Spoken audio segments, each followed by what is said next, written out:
Hello friends, welcome to this episode of Go 1-200 podcast. Today the topic we are going to discuss will be average weighted return versus return on investment.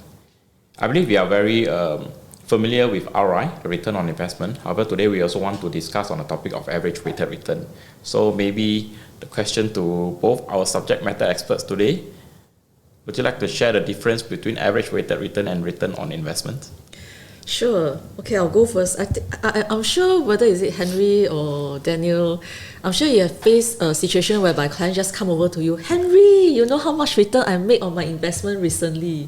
It's 20 to 30%. But the kind of return that you give me is only 2-3%.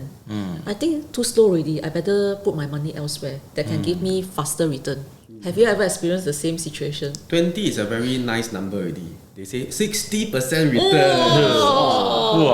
Steady. Cryptocurrency, 60% return, 70% return. I double my money. Triple my money. Yeah, that's very common. Yeah, easily that. So I guess when they say that is relative because they are using one asset class to be sharing the return on the asset class. So for example, this client, let's say this client has a total cash asset of 1 million and he only put in $1,000 into crypto. And this crypto probably give them like double the money. It still form a small asset of the entire portfolio.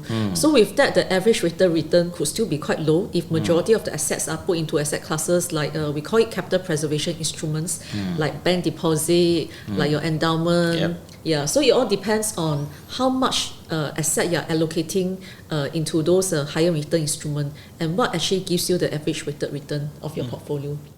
Maybe I elaborate further. So let's say I got 100 and 1,000 for example. 100,000 is inside the bank. It gives me 0.0001%.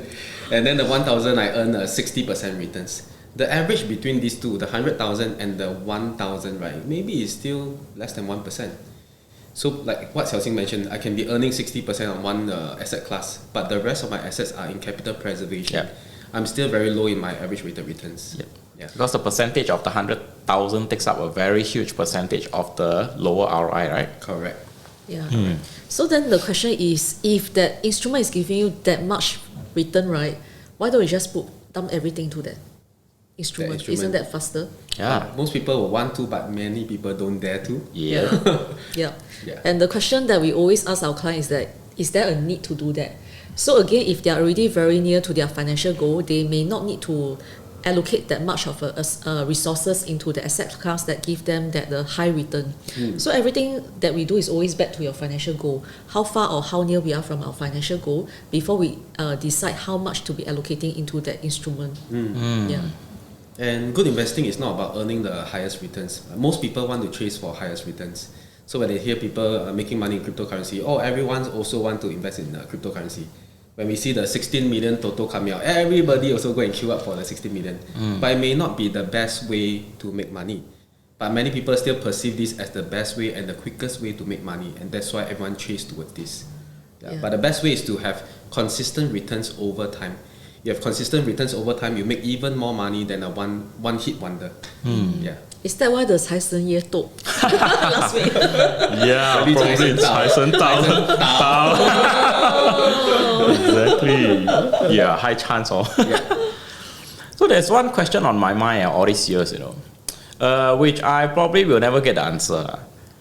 Do people invest?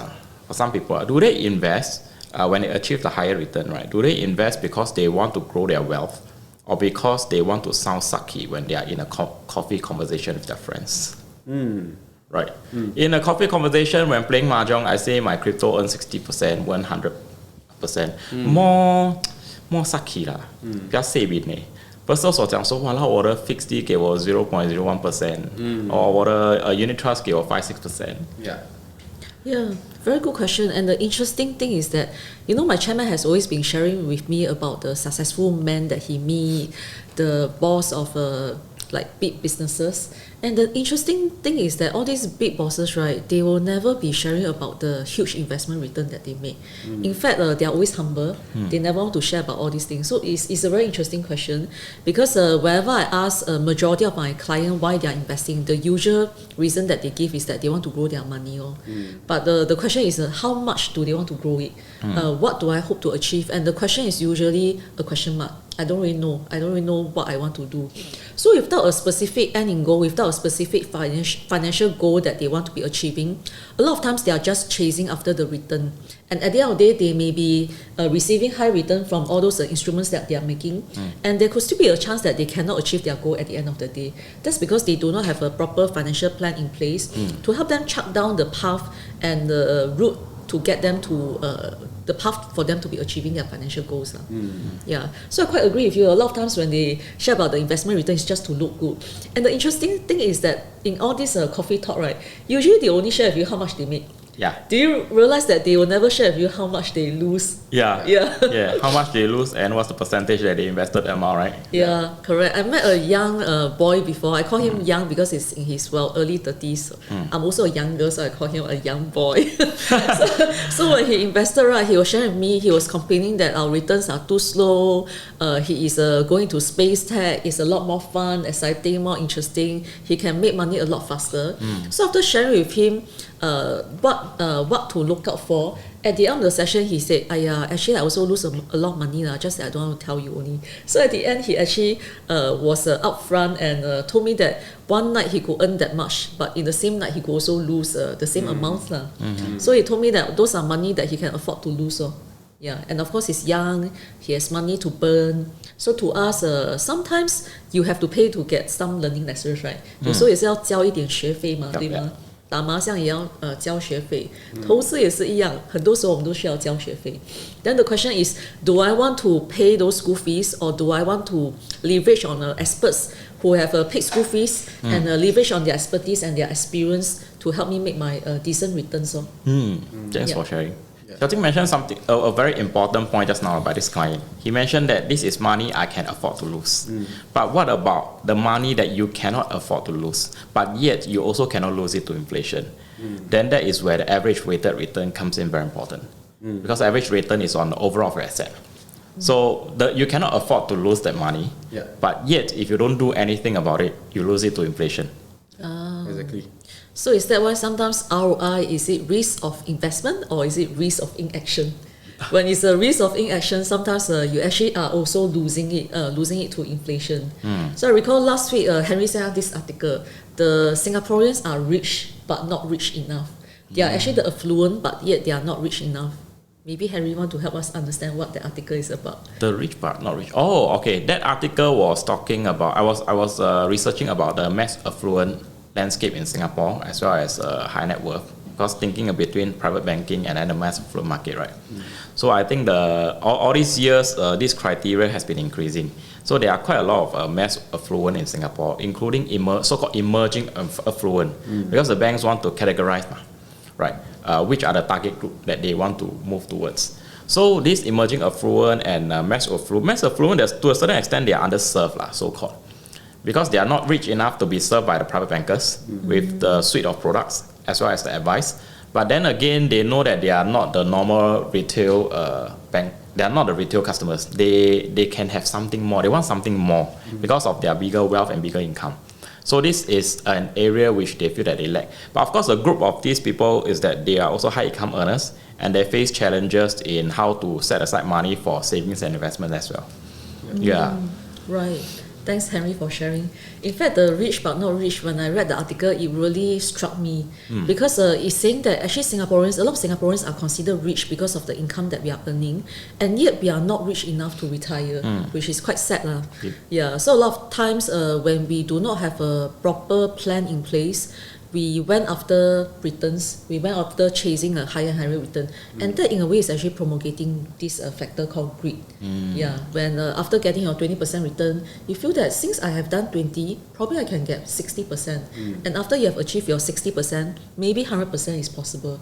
And it starts to cultivate this greed within our clients, especially our young clients, which is something that we really want to nip in the bud.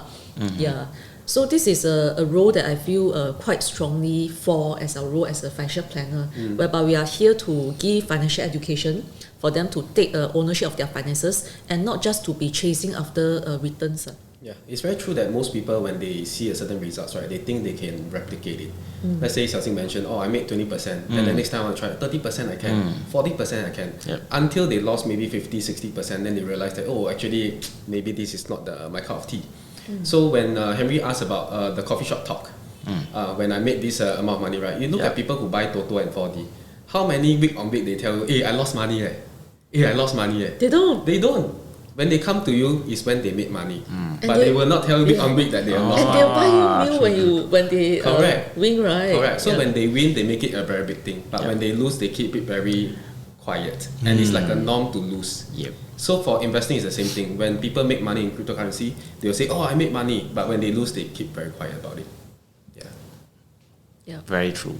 Thanks for sharing. So I think end of the day, it still need to come back to what is your own financial situation, right? And make the right decision. Of course, you can take what others have as a form of education. It's good information, but end of the day, how to translate it into intelligence, right, and put it into action. Because there are a lot of information on the internet right now, right? But then the thing is how to, structure it. So doing it with an expert, or a professional can probably give you a clearer direction about what you want to achieve. But most importantly, you may want to know what do you invest for. What is the purpose behind you are doing this investment for wealth accumulation for? Yeah, just to give a summary back to the topic, right? I think ROI is really about the return on investment of that specific asset class. But when we talk about average weighted return, it's talking about how much your entire portfolio is yielding you. So your portfolio will include your cash, your bank deposit, it will include your CPF money. Of course, with OA is 2.5, SA is 4%, MA is 4%, and then you have other asset classes like your investments, your property. So average weighted return will actually give you an overview of how much your portfolio is yielding you.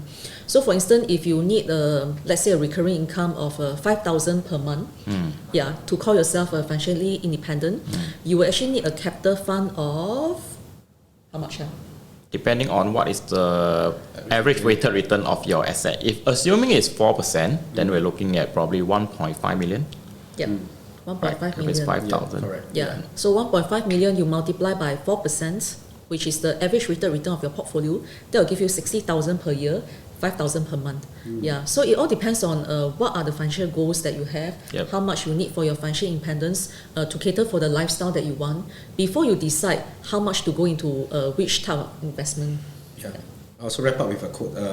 Good investing is about earning pretty good returns that you can stick with and which can be repeated for the longest period of time. That's when compounding can run wild. It's not one hit wonder. Thank you. So of course, back to the famous formula, right? FV, future value, equals to PV, present value, multiplied by 1 plus R, which is return on investment, to the power of N.